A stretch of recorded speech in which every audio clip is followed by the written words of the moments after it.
আগামীকাল সোমবার ঘোষণা হবে 2025-26 অর্থ বছরের বাজেট। বিকেল 3টায় অর্থ উপদেষ্টার বাজেট ঘোষণা সরাসরি সম্প্রচার করবে বিটিভি। রোববার বিকেলে ফরেন সার্ভিস একাডেমিতে সমসাময়িক বিষয়ে সংবাদ সম্মেলনে এসব তথ্য জানায় প্রধান উপদেষ্টার প্রেস উইং। কর্মকর্তারা জানান, সোমবার থেকেই জাতীয় ঐক্যমত্য কমিশনের সঙ্গে রাজনৈতিক দলগুলোর দ্বিতীয় দফা আলোচনা শুরু হবে। এ সময় প্রধান উপদেষ্টার জাপান সফর নিয়েও কথা বলেন প্রেস সচিব মোহাম্মদ আলাউদ্দিন। জানাচ্ছেন বিস্তারিত। জাপানে 4 দিনের সরকারি সফর শেষে শনিবার মধ্যরাতে দেশে ফিরেন প্রধান উপদেষ্টা ডক্টর মোহাম্মদ ইউনূস। সফর সহ সমসাময়িক বিষয় নিয়ে রোববার বাংলাদেশ ফরেন সার্ভিস একাডেমিতে সংবাদ সম্মেলন করেন প্রধান উপদেষ্টার প্রেস উইং। এ সময় প্রেস সচিব শফিকুল আলম জানান, জাপানিজ ইনভেস্টমেন্টকে আকৃষ্ট করাই ছিল এই সফরের মূল উদ্দেশ্য। আগামী 5 বছরে বাংলাদেশ থেকে 1 লাখ জনবল নিতে চায় জাপান।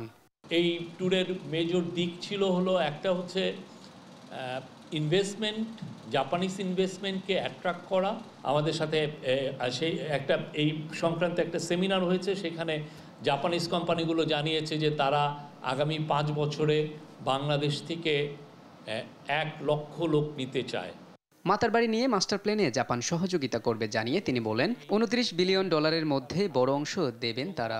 ইন্টারিম গভর্নমেন্ট যে এই মিডি নিয়ে মানে Maheshkhali Matarbari integrated development initiative, এটা নিয়ে যে একটা মাস্টার প্ল্যান করতে যাচ্ছেন, সেখানে তারা সর্বাত্মক সহযোগিতার আশ্বাস দিয়েছেন। মিডি প্রজেক্টে আনুমানিক এখন পর্যন্ত প্রাক্কলন করা হয়েছে যে $29 বিলিয়ন লাগবে।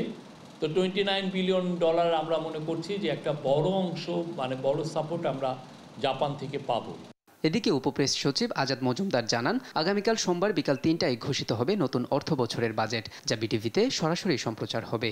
বাজেট ডকুমেন্টটা সচিবালয়ের টিআইবি থেকে আপনাদের সাংবাদিকদেরকে সবাইকে সরবরাহ করা হবে। আগামীকাল থেকে জাতীয় ঐক্যমত্য কমিশনের সঙ্গে দ্বিতীয় দফায় রাজনৈতিক দলগুলোর আলোচনা শুরু হবে বলেও জানান তিনি। খুব শিগগিরই হয়তো বা মোহাম্মদ আলাউদ্দিন, দেশ টিভি, ঢাকা।